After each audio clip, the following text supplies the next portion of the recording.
It was an ordinary afternoon in Orangeburg County, South Carolina, in the small town of Nices. The clock had just hit 12 noon when the usual quiet was shattered by the frantic barking of our dogs. I've got a few of them in a pen out back, and they're generally pretty calm unless something riles them up. I'm Jackie, and at first I just yelled from the door for them to pipe down, thinking maybe they'd seen a raccoon or something. But after 5 more minutes of relentless barking, curiosity got the better of me. I slipped on my boots and headed over to the pen to see what was up. As I rounded the corner of the tool shed, I froze. There, messing with the fencing, was a massive black creature. My first thought was maybe someone's prize bull had gotten loose. But then I saw it more clearly and realized this was nothing I'd ever seen before. The creature stood tall, about 8 to 8.5 feet, by my estimates, since our fence is just about 9 feet high. I watched as it tugged at the wire with long, powerful arms. When it noticed me, it didn't just turn its head, it shifted its whole body, bringing its full attention onto me. Its eyes were round and big, the kind that seemed to look right through you. I couldn't help but let out a scream, the kind you don't plan on making. It just comes out when you're scared out of your wits. In that split second, I turned on my heel and sprinted back toward the house, adrenaline making my legs move faster than they ever had before. As I glanced back, I saw the creature bolt toward the forest, making these deep, grunting noises. Each footstep sounded like a heavy drumbeat on the ground. My brother David, only 16, was pulling open the screen door as I neared the porch, no doubt wondering what the commotion was about. He caught a glimpse of the creature disappearing into the woods. "What the heck was that?" David asked, his eyes wide with a mix of awe and fear. I could hardly catch my breath, but managed to describe the scene to him. This wasn't just some tall tale. I was close enough to make out the details. The creature's black hair covered most of its body, but its face and chest were bare, with thick brown skin. Oh, and the smell. It was like a goat, strong and pungent. Its teeth, big, blocky, and stained. The eyes were wide and round. Everything about it screamed power. There was something peculiar about its knees, too, like worn patches the size of a $50, maybe from kneeling on the ground a lot. The whole presence of it was overwhelming, and I was sure it was male, if you catch my drift. Needless to say, I didn't venture back to the dog pen that day.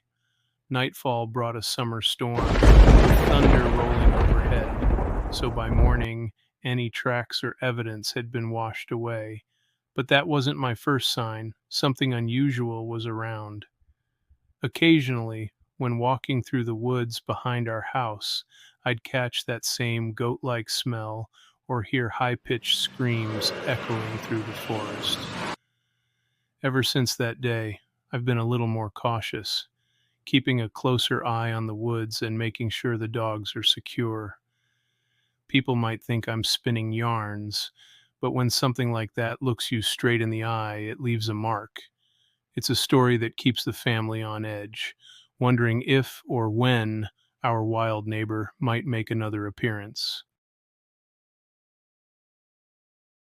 Back in the early 80s, between 1980 and 1985, my wife and I would spend nearly every weekend at my sister's lovely spot down by Santee Cooper. We always took the scenic route along Highway 97, passing through Liberty Hill, South Carolina, because frankly, we enjoyed the quiet roads and lush landscapes away from the hustle and bustle. On one of those Sunday night drives back home, something happened that we'd never forget. It was late, probably around 11 p.m., and we were just rounding a bend on Highway 97. The road ahead was mostly deserted, blanketed by trees on both sides. I was at the wheel enjoying the drive when suddenly something caught my eye up ahead. My headlights illuminated a large, upright figure moving across the road about 50 feet in front of us. I slammed on the brakes, a jolt running through both me and the car. "Look!" I shouted, nudging my wife, who was drifting off in the passenger seat. She stirred and blinked her eyes to see what I was pointing at. By then, the creature had fully crossed the road and was disappearing into the forest. The way it moved was graceful but deliberate, like it knew it belonged there. It seemed to stride effortlessly, its athletic build gliding across the asphalt in just a few steps. There was a brief moment when it turned its head, and I caught a glimpse of a face that looked more human than anything else. It was covered head to toe in dark brown or black hair, not overly long, but enough to make it seem otherworldly. By the time my wife could focus, it had vanished into the dense woods on the other side of the road. I threw the Jeep into reverse, backing up to the spot where it had crossed. Grabbing a flashlight, I got out to take a closer look. My wife was having none of it. She stayed firmly in her seat, convinced I'd lost my marbles. I scanned the area with the dim beam, hoping to find some kind of evidence. Tracks, tufts of hair, anything. But the roadside remained stubbornly silent, offering no clues. The only sound was the chirping of night insects and the rustling leaves in the gentle summer breeze. My sense of smell has never been great, so if there was anything odd in the air, I couldn't tell. We were somewhere past Liberty Hill, heading north, on a part of the road that gently descended through winding hills, even without much light. I'm not sure if it was a cloudy night or just a new moon. The creature had been clear as day in my headlights. The area was wild and thickly forested, a perfect place for a creature of that size to stay hidden. There were creeks and swamps all around with rich wildlife, including plenty of deer and turkey, which I've heard stories of creatures like Bigfoot preferring for food. It's a story I like to tell every so often, even if some people give me odd looks. My wife still teases me about it whenever we're on a long drive. But what I saw that night was unlike anything I'd encountered before or since. It made those regular trips through South Carolina just a little more thrilling, always making me wonder what else might be watching from the shadows by the roadside. The year was 1998, and it was a muggy September night in South Carolina. I was serving in the Air Force, stationed at Shaw Air Force Base in Sumter.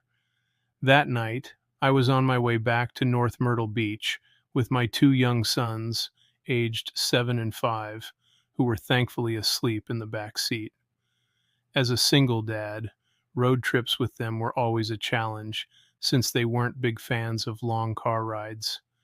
That's why I decided to hit the road late, around 11 p.m., hoping they'd snooze through the journey.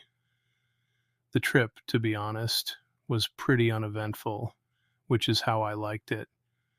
However, around 1 a.m., as I wound down one of my usual shortcuts on Highway 917, having just crossed over the Little PD River, something truly bizarre happened.